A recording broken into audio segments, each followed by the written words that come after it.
হাট বাজারে শাখা সিঁদুর অনেক পাওয়া যায়, কিন্তু সবারই কপালে কিন্তু তা ওঠে না। কি মায়েরা ঠিক বলছি? সেটা কিন্তু খুব দামি জিনিস নয়, কিন্তু তাই বর্তমান যুগে যারা সতী নারী তারা সর্বদাই স্বামীর মঙ্গল কামনায় শাখা সিঁদুর পরে, তাই না? তাই আশা করব যারা এরকম করো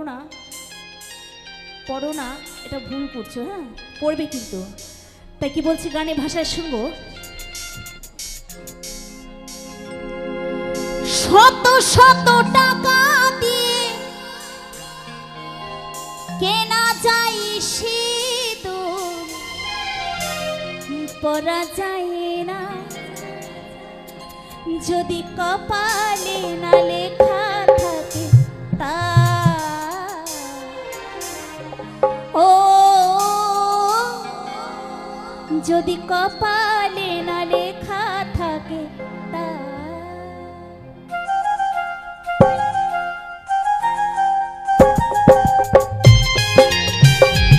সবাই মিলে মায়েরা তালে তালে, সবাই মিলে করতালি।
মনে করো না, কেমন?